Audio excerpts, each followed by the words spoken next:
नमस्कार, सात समंदर पार में आपका स्वागत है। मैं हूं अभिषेक शर्मा और इस बुलेटिन में हम आपको रूबरू कराएंगे सभी अंतर्राष्ट्रीय खबरों से। लेकिन सबसे पहले नजर इस वक्त की हेडलाइंस पर।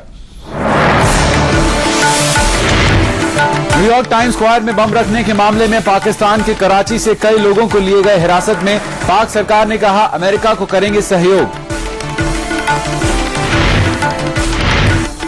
6 मई को ब्रिटेन में होने वाले चुनाव के लिए सभी सियासी दलों ने कसी कमर। चुनाव प्रचार का आखिरी दिन आज।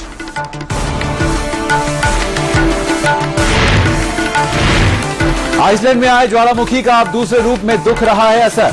स्पेन के सभी राज्यों में लौटी सर्दी।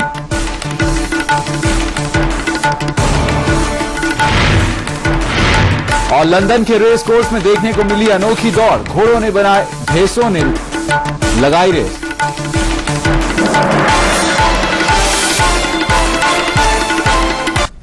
और अब खबरों को देखते हैं विस्तार से। सबसे पहले बात न्यूयॉर्क की। न्यूयॉर्क के टाइम्स स्क्वायर में बम रखने के मामले में पाकिस्तान में कई लोगों को हिरासत में ले लिया गया है। जिन लोगों को पुलिस ने पकड़ा है उनमें से एक की पहचान तुसीफ के रूप में हुई है, जो फैजल शहजाद का दोस्त बताया जा रहा है। गौरतलब है कि इस मामले में न्यूयॉर्क की पुलिस पहले ही शहजाद को गिरफ्तार कर चुकी है। अमेरिकी अधिकारियों का कहना है कि शहजाद ने अपना जुर्म कबूल कर लिया है। साथ ही यह पता चला है कि उसने इसकी ट्रेनिंग पाकिस्तान से ली थी। बहरहाल पाकिस्तान के गृह मंत्री रहमान मलिक ने न्यूयॉर्क के इस घटना की कड़ी निंदा की है। साथ ही उन्होंने इस मामले की जांच में पाकिस्तान की ओर से हर तरह का सहयोग देने का वादा किया है।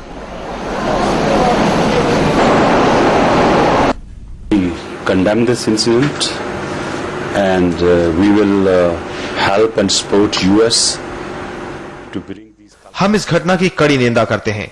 आरोपी को पकड़ने के लिए पाकिस्तान इस मामले में अमेरिका को भरपूर सहयोग करेगा। घटना की जानकारी मुझे सुबह ही मिली है। इसके मुताबिक गिरफ्तार शख्स का संबंध पाकिस्तान में पब्बी इलाके से है। इस मामले में आगे की जांच भी की जा रही है। Khyber from area called Pubby। Jose Alfredo Martinez de Hoz 84 साल के अर्जेंटीना के पूर्व आर्थिक मंत्री को मंगलवार को राजधानी ब्यूनस आयर्स से गिरफ्तार किया गया है। तानाशाही शासन के दौरान में ही होस ने एक टेक्सटाइल व्यापारी और उसके बेटे का अपहरण किया था। डी होस को उनके घर से गिरफ्तार किया गया था। उनका घर राजधानी के पॉश इलाके में है। डी होस को गिरफ्तार करके तुरंत एक क्लिनिक में भर्ती करवाया गया क्योंकि उनकी सेहत काफी खराब है। डी होस ने फेडेरिको और उसके बेटे मिर्गुएल गुथीम का नवंबर 1976 को अपहरण कर लिया था और उनसे जबरदस्ती हांगकांग की एक कंपनी से डील साइन करवाई थी। ये डील काफी पैसों की थी और इससे उस समय की तानाशाही सरकार को काफी फायदा हुआ था। हम आपको बता दें कि डी होस को 1990 में कार्लोस मेनेम की सरकार ने जनरल एमनेस्टी के तहत क्षमादान दिया था, लेकिन 2006 में अर्जेंटीना में मानवाधिकार संगठन के सेक्रेटरी और दूसरे संगठनों ने केस को दोबारा खोलने की मांग की। डी होस एक संपन्न परिवार से संबंध रखते हैं, जिन्होंने 1976 से 1981 तक मंत्री पद संभाला था।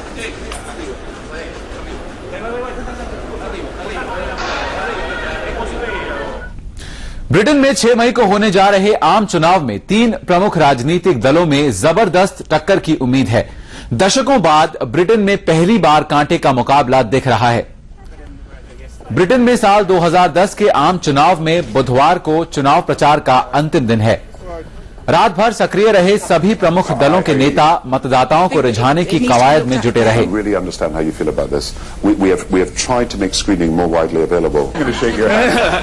इस बार ब्रिटेन में अमेरिकी राजनीतिक प्रणाली की झलक देखने को मिलेगी, जिसमें रात में भी चुनाव प्रचार और टेलीविजन पर राजनेताओं की खुली बहस प्रमुख रूप से दिखाई दी है।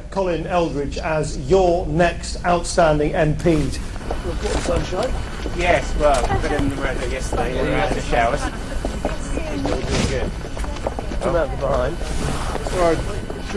टेलीविजन पर हुई खुली बहस ने ब्रिटेन के तीसरे बड़े दल लिबरल डेमोक्रेट्स का जहां कद ऊंचा किया है, वहीं चुनाव से ठीक पहले लेबर पार्टी के मंत्रियों के एक सुझाव ने एक नई बहस छेड़ दी है।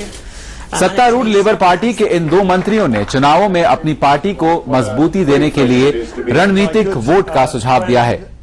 मंत्रियों का सुझाव है कि जिन सीटों पर लिबरल डेमोक्रेट्स पार्टी के उम्मीदवार लेबर उम्मीदवारों से बेहतर स्थिति में हैं, वहां लेबर समर्थकों को कंजर्वेटिव पार्टी को हराने के लिए लिबरल डेमोक्रेट्स पार्टी के प्रत्याशी को वोट देना चाहिए। गॉर्डन ब्राउन मंत्रिमंडल के वरिष्ठ मंत्री पीटर हैन ने कहा है कि लोगों को अपने दिल की बजाय दिमाग से मताधिकार का प्रयोग करना होगा। लेबर के एक और मंत्री एंड बॉस ने भी राजनीतिक वोट की हिमायत की है। उधर लिबरल डेमोक्रेट पार्टी ने लेबर मंत्रियों के सुझाव को निराशा भरा करार दिया है। कंजर्वेटिव पार्टी के नेता डेविड कैमरन ने कहा है कि रणनीतिक वोट के सुझाव से यह साबित हो जाता है कि लिबरल डेमोक्रेट पार्टी को वोट देने का अर्थ है गॉर्डन ब्राउन का प्रधानमंत्री बने रहना। अब तक के हुए चुनाव सर्वेक्षण बताते हैं कि मुकाबला बेहद कड़ा है और किसी भी दल के बहुमत की आशा नहीं है।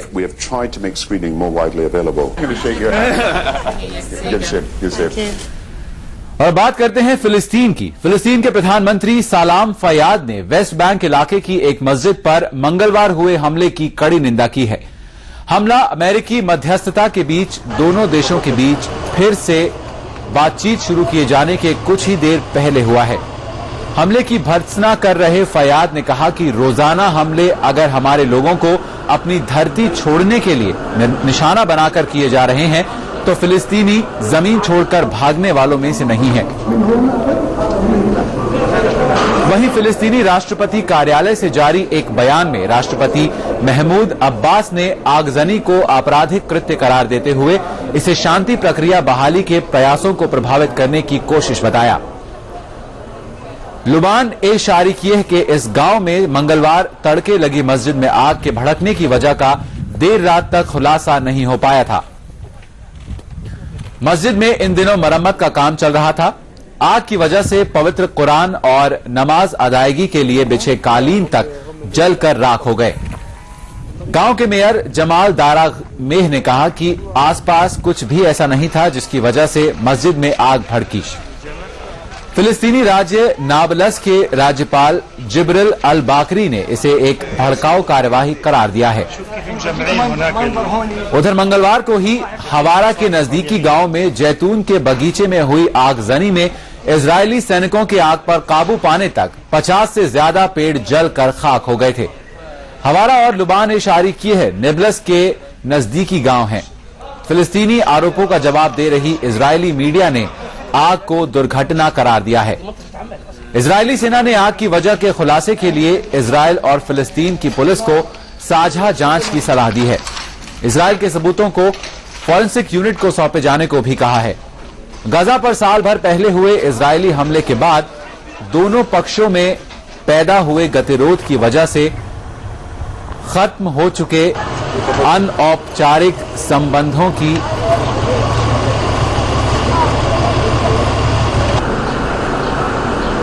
बहाली के लिए अमेरिकी मध्यस्थता के बीच फिर से बातचीत शुरू करने के लिए अमेरिकी मध्यस्थ जॉर्ज मिशेल बुधवार को इजरायली प्रधानमंत्री बेंजामिन नेतान्याहू से मुलाकात करने वाले हैं।